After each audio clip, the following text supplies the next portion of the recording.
ಒಳ್ಳೇದು ಅಂತವ್ರು ಮಾಡಲಿ. ಕಾಂಗ್ರೆಸ್ ಈಗ ಮುಳುಗ್ತಾ ಇರುವಂಥ ಹಡಗು, ಅಲ್ಲಿಗೆ ಹೋಗಿ ಯಾರು ಮುಳುಗಕ್ಕೆ ಹೋಗ್ತಾರೆ? ಎಲ್ಲ ಶಿವಕುಮಾರ್ ಅವರು ಕೊಡುವಂಥ ಭರವಸೆಗಳು ಹಸಿ ಸುಳ್ಳು ಭರವಸೆಗಳು, ಅದಕ್ಕೆ ಕವಡೆ ಕಾಸಿನ ಬೆಲೆ ಇಲ್ಲ. ತಮ್ಮ ರಾಜೀನಾಮೆಗೆ ಜೋಶಿ ಅವರು ಷಡ್ಯಂತ್ರ ಕಾರಣ ಅಂತ ಲಿಂಗಾಲೇಶ್ವರ ಸ್ವಾಮಿ ಆರೋಪ ಮಾಡ್ತಾರೆ. ಲಿಂಗಾಲೇಶ್ವರ ಶ್ರೀಗಳು ತಮ್ಮ ರಾಜೀನಾಮೆ ಸಿಎಂ ಸ್ಥಾನಕ್ಕೆ ಕುತ್ತು ಬಂತು, ಅದು ಜೋಶಿ ಕಾರಣ ಅಂತ ಆರೋಪ ಮಾಡಿದ್ದಾರೆ. ಅದು ಯಾವುದರಲ್ಲೂ ಒಂದು ಕವಡೆ ಕಾಸಿನ ಸತ್ಯಾಂಶ ಇಲ್ಲ. ನಾನು ಲಿಂಗೇಶ್ವರ ಸ್ವಾಮೀಜಿಯವ್ರ ಜೊತೆ ಮಾತನಾಡ್ತೇನೆ. ಅವರು ತಪ್ಪು ಗ್ರಹಿಕೆ ಆಗಿರ್ಬೋದು, ಅದನ್ನ ಅವ್ರು ಮನವರಿಕೆ ಮಾಡುವಂತ ಪ್ರಯತ್ನ ಮಾಡ್ತೇನೆ. ತಾವು ಬರೋಕ್ಕಿಂತ ಮುಂಚೆ ಒಂದು 4 ತಾಸಿಂದ ಲಿಂಗಾಲೇಶ್ವರ ಶ್ರೀಗಳು ಸೇರಿದಂತೆ 150ಕ್ಕೂ ಲಿಂಗಾಯತ ಸ್ವಾಮೀಜಿಗಳು ಪ್ರೆಸ್ ಮೀಟ್ ಅನ್ನ ಮಾಡಿದ್ರು. ನೇರವಾಗಿ ಜೋಶಿ ಅವರನ್ನ ಟಾರ್ಗೆಟ್ ಮಾಡಿದ್ದಾರೆ. ಡೆಡ್ ಲೈನ್ ಕೊಟ್ಟಿದ್ದಾರೆ. 31ಕ್ಕೆ ಜೋಶಿ ಅವರು ಬದಲಾವಣೆ ಆಗಬೇಕು, ಕ್ಷೇತ್ರ ಬದಲಾವಣೆ ಆಗಬೇಕು, ಹೆಸರು ಬದಲಾವಣೆ ಆಗಬೇಕು, ಇಲ್ಲಾಂದ್ರೆ ಲಿಂಗಾಯತರು ಬಿಜೆಪಿ ಪರ ಮಾಡಲ್ಲ ಅನ್ನೋದು ಸಂದೇಶವನ್ನು ನೀಡಿದ್ದಾರೆ. ಯಾವ ಕಾರಣಕ್ಕೂ ಪ್ರಹ್ಲಾದ್ ಜೋಶಿ ಅವ್ರನ್ನ ಬದಲಾವಣೆ ಮಾಡೋ ಪ್ರಶ್ನೆ ಉದ್ಭವ ಆಗೋದಿಲ್ಲ. ಈ ಭಾಗದ ಒಬ್ಬ ಜನಪ್ರಿಯ ನಾಯಕರವರು, ಬಹಳ ದೊಡ್ಡ ಅಂತರದಲ್ಲಿ ಅವರು ಚುನಾವಣೆ ಗೆದ್ದೇ ಗೆಲ್ತಾರೆ ಅನ್ನೋ ವಿಶ್ವಾಸ ನನಗಿದೆ. ಲಿಂಗೇಶ್ವರ ಸ್ವಾಮೀಜಿಯವರ ಹತ್ರ ನಾನೇ ಖುದ್ದಾಗಿ ದೂರವಾಣಿ ಮೂಲಕ ಮಾತನಾಡ್ತೇನೆ. ತಪ್ಪು ಗ್ರಹಿಕೆ ಆಗಿದೆ, ಅವನು ಮನವರಿಕೆ ಮಾಡುವಂಥ ಪ್ರಾಮಾಣಿಕ ಪ್ರಯತ್ನ ನಾನು ಮಾಡ್ತೇನೆ. ಒಬ್ಬರೇ ಅಲ್ಲ, ಅನೇಕ ಜನ ಸ್ವಾಮೀಜಿಗಳು ಮಾತಾಡಿದ್ದಾರೆ. ಎಲ್ಲ ಸ್ವಾಮೀಜಿಗಳು ಸಹ ನಮ್ಮ ಪರವಾಗಿ ಇರುವಂಥವ್ರು. ಕೆಲವ್ರಿಗೆ ಏನಾದ್ರು ತಪ್ಪು ಗ್ರಹಿಕೆ ಆಗಿದೆ, ಅವ್ರ ಹತ್ರ ನಾವು ಕುಂತ್ಕೊಂಡು ಮಾತನಾಡ್ತೇವೆ, ಸರಿಪಡಿಸ್ತೇವೆ. ಹಿಂದೆ ನಿಮ್ ಬಿಜೆಪಿ ಮುಖಂಡರು ಇದಾರೆ, ಕೆಲವೊಬ್ರು ಪ್ರಭಾವಿ ರಾಜಕಾರಣಿಗಳು ಇದಾರೆ ಅನ್ನುವಂತ ಚರ್ಚೆ ಕೂಡ ಇದೆ. ಅದೇನಾದ್ರು ಸತ್ಯಾಂಶ ಇಲ್ಲ, ಇದೆಲ್ಲ ಕಲ್ಪನೆ.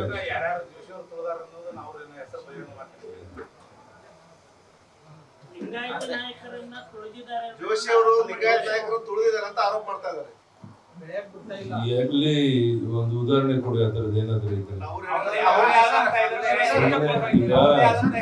ಒಂದು ನಿಮಿಷ.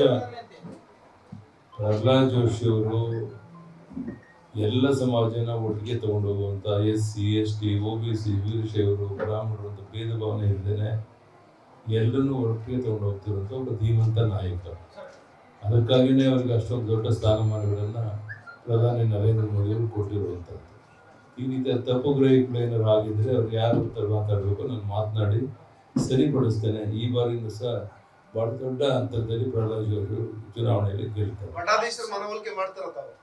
ಮಠಾಧೀಶರ ಮನವೊಲಿಕೆ ಮಾಡ್ತಾರಾ? 100ಕ್ಕೆ 100 ಮಾತನಾಡ್ತೇನೆ ನಾನು. ಮಠಾಧೀಶರು ಎಲ್ಲ ಕಾಲದಲ್ಲೂ ನಮ್ಮ ಜೊತೆಗೆ ಇದ್ದಾರೆ.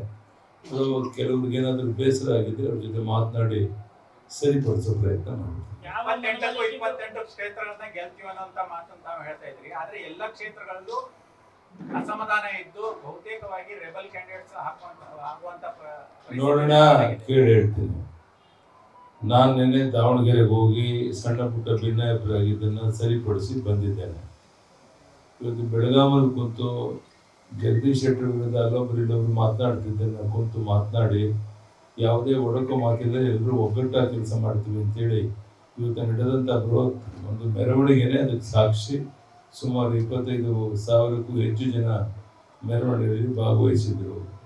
ಹೀಗಾಗಿ ಆ ಥರ ಯಾವುದೇ ತಪ್ಪು ಗ್ರಹಿಕೆ ಪ್ರಶ್ನೆ ಇಲ್ಲ, ಎಲ್ಲರೂ ಒಟ್ಟಾಗಿ ಹೋಗ್ತೇವೆ. ಅದು ಆ ಕಾರಣದಿಂದ ನಾನು ಹೇಳ್ತಾ ಇರುವಂಥದ್ದು 28ಕ್ಕೆ 28 ಲೋಕಸಭಾ ಕ್ಷೇತ್ರವನ್ನು BJP JDS ಒಟ್ಟಿಗೆ ಸೇರಿ ಗೆಲ್ತೇವೆ. ಮತ್ತು ಈ ಸಾರಿ ಸದಾ ದೇವೇಗೌಡರು ಮಾಜಿ ಪ್ರಧಾನಿಯವರೇ ಎಲ್ಲ ಕಡೆ ನಾನು ಸಹ ಪ್ರವಾಸ ಮಾಡ್ತೇನೆ, ಪ್ರಚಾರಕ್ಕೆ ಬರ್ತೇನೆ ಅನ್ನೋ ಮಾತನ್ನು ಹೇಳಿದ್ದಾರೆ. ಹೀಗೆ ಎಲ್ಲರೂ ಸಹ ಒಟ್ಟಾಗಿ ಮುಂದೆ ಹೋಗ್ತಾ ಇರೋದ್ರಿಂದ ನಮ್ಗೆ 28ಕ್ಕೆ 28 ಲೋಕಸಭಾ ಕ್ಷೇತ್ರ BJP JDS ಗೆಲ್ಲೋದಕ್ಕೆ ಯಾವುದೇ ಅಡ್ಡಿ ಆತಂಕಗಳಿಲ್ಲ ಅಂತ ನನ್ನ ಭಾವನೆ. ಅದೇ ವಾತಾವರಣವನ್ನು ಎಲ್ಲ ಕಡೆ ನಾನು ನೋಡಿ ಬಂದಿದ್ದೇನೆ. ಶಿವಮೊಗ್ಗದಲ್ಲಿ ಈಶ್ವರಪ್ಪ ಅವರು ಇನ್ನೂ ತಣ್ಣಗಾಗಿಲ್ಲ, ಮಾತಾಡ್ತಾ ಇದ್ದೇನೆ. 100ಕ್ಕೆ 100 ನನಗೆ ವಿಶ್ವಾಸ ಇದೆ. ಅವರು ನಮ್ಮವರೇನೆ. ತಪ್ಪು ಗ್ರಹಿಕೆ ಮಾಡಿಕೊಂಡು ಗೊಂದಲ ಆಗಿದ್ದು ನಿಜ. ಅವ್ರ ಜೊತೆ ಮಾತಾಡಿ ಸರಿ ಮಾಡ್ತೇವೆ. ದೇವೇಗೌಡರು ಪ್ರವಾಸ ಮಾಡಿದ್ರೆ ತಮಗೆ ಎಷ್ಟು ಕ್ಷೇತ್ರದಲ್ಲಿ ಅನುಕೂಲ ಆಗ್ಬೋದು? ಏನನ್ನ ದೇವೇಗೌಡರು ರಾಜ್ಯಾದ್ಯಂತ ಪ್ರವಾಸ ಮಾಡಿದ್ರೆ ದೇವೇಗೌಡರಿಗೆ ಅವ್ರದೇ ಆದಂಥ ಪ್ರಭಾವ ಒಬ್ಬ ಮಾಜಿ ಪ್ರಧಾನಿ ಇದ್ದೇ ಇದೆ. ಅವ್ರು ಎಲ್ಲೆಲ್ಲ ಅಪೇಕ್ಷೆ ಪಡ್ತಾರೆ ಎಲ್ಲ ಕಡೆ ನಾನು ಬರ್ತೀನಿ ಅನ್ನೋ ಮಾತನ್ನ ನನ್ನ ಜೊತೆನೆ ಖುದ್ದಾಗಿ ಮಾತನಾಡಿದ್ದಾರೆ.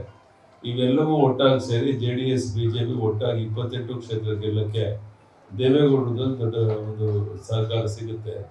ಅದು ಸಹ ದೊಡ್ಡ ಶಕ್ತಿ ನಮಗೆ. ದೇವೇಗೌಡರು ಮಾಜಿ ಪ್ರಧಾನಿಯಾಗಿ ಅವ್ರು ಮಾಡಿರುವಂಥ ಒಳ್ಳೆ ಕೆಲಸ ಜನಕ್ಕೆ ಮೆಚ್ಚುಗೆ ಆಗಿದೆ. ಅದು ಸಹ ನಮಗೆ ಹೆಚ್ಚು ಅನುಕೂಲ ಆಗುತ್ತೆ. BJP JDS ಹೊಂದಾಣಿಕೆನೂ ಭಾಳ ಅನುಕೂಲ ಆಗುತ್ತೆ. ಧನ್ಯವಾದಗಳು. ಚಿತ್ರದುರ್ಗದ ಗೊಂದಲ ಬಗೆಹರಿಯುತ್ತಾ? ಏನೂ ಗೊಂದಲ ಇಲ್ಲ. ಬೇರೆ ಯಾವುದೋ ಕಾರಣಕ್ಕೆ ಸೀಟ್ ಅನೌನ್ಸ್ ಆಗಿಲ್ಲ. ನಾಳೆ ಬಹುಶಃ ಸೀಟ್ ಅನೌನ್ಸ್ ಆಗುತ್ತೆ. ಮಂಡ್ಯ ಸುಮಲತಾ ಅವ್ರ ಜೊತೆಗೆ ಚರ್ಚೆ ಆಗುತ್ತಾ? ಮಾತಾಡ್ತೀನಿ, ಸುಮಲತಾ ಅವ್ರ ಜೊತೆ ಮಾತಾಡ್ತೀನಿ. ಎಲ್ಲರೂ ಸಮಾಧಾನ ಮಾಡಿಸ್ಕೊಂಡು ಮುಂದೆ ಹೋಗುವಂಥ ಪ್ರಯತ್ನ ಮಾಡ್ತೀನಿ. ಕಾಂಗ್ರೆಸ್ನಲ್ಲಿ KH ಮುನಿಯಪ್ಪ ಕುಟುಂಬಕ್ಕೆ ಟಿಕೆಟ್ ಕೊಟ್ರೆ ನಾವು ರಾಜೀನಾಮೆ ಕೊಡ್ತೀವಿ ಅಂತ ಈಗಾಗಲೇ ಶಾಸಕರು ಹೇಳ್ತಿದ್ದಾರೆ. ಕಾಂಗ್ರೆಸ್ನವರು ಗೊಂದಲದವರು ನಾನೇ ಮಾತಾಡೋದು. ಅವ್ರ ಪಕ್ಷಕ್ಕೆ ಬಿಟ್ಟದ್ದು. ನಾನು ಅವ್ರಿಗೆ ಯಾವುದೇ ಟಿಕೆಟ್ ಟಿಪ್ಪಣಿ ಮಾಡೋಕ್ಕೆ ಇಷ್ಟಪಡೋದು. ಧನ್ಯವಾದ. ತೇಜಸ್ವಿನಿ ಗೌಡ ಅವರು ಬಿಜೆಪಿ MLC ಕ್ಷೇತ್ರ ಇದಕ್ಕೆ ರಾಜೀನಾಮೆ ಕೊಡ್ತೀವಿ ಅಂತ ತೇಜಸ್ವಿನಿ ಗೌಡ ಇವತ್ತು MLCಗೆ ರಾಜೀನಾಮೆ ಕೊಟ್ಟಿದ್ದಾರೆ. ಜೂನ್ವರೆಗೆ ಇತ್ತು. ಜೂನ್ವರೆಗೆ ಈಗ ಬರೋ ಜೂನ್ವರೆಗೆ ಇತ್ತು. ಗೊತ್ತಿಲ್ಲಪ್ಪ ವಿಚಾರ. ಪಕ್ಷಕ್ಕೂ ರಾಜೀನಾಮೆ ಕೊಡ್ತಾ ಇದ್ದಾರೆ. ಪಕ್ಷಕ್ಕೂ ರಾಜೀನಾಮೆ ಕೊಡ್ತಾ ಇದ್ದಾರೆ. ಬಹಳ ಸಂತೋಷ. ಇಷ್ಟು ದಿವಸ ಅವರು ಸ್ಥಾನಮಾನ ಕೊಟ್ಟಿದ್ದು ಉಪಕಾರ ತೀರಿಸ್ತಾ ಇದ್ದಾರೆ. ಒಳ್ಳೇದಾಗಲಿ ಅವರಿಗೆ. ಅನುಕ್ಷಣದ ಸುದ್ದಿಗಳಿಗಾಗಿ ವಿಸ್ತಾರ ನ್ಯೂಸ್ ಯೂಟ್ಯೂಬ್ ಚಾನೆಲ್ ಸಬ್ಸ್ಕ್ರೈಬ್ ಮಾಡಿ. ಹೊಸ ಸುದ್ದಿಗಳ ನೋಟಿಫಿಕೇಶನ್ಗಾಗಿ ಬೆಲ್ ಐಕಾನ್ ಕ್ಲಿಕ್ ಮಾಡಿ. ಲೇಟೆಸ್ಟ್ ಅಪ್ಡೇಟ್ಸ್ಗಾಗಿ www.vistaranews.com ವೆಬ್ಸೈಟ್ಗೆ ವಿಸಿಟ್ ಮಾಡಿ. ಅಂಗೈಯಲ್ಲೇ ಜಗತ್ತಿನ ಸುದ್ದಿ ತಿಳಿಯಲು ವಿಸ್ತಾರ ನ್ಯೂಸ್ ಕನ್ನಡ ಆಪ್ ಡೌನ್ಲೋಡ್ ಮಾಡಿ.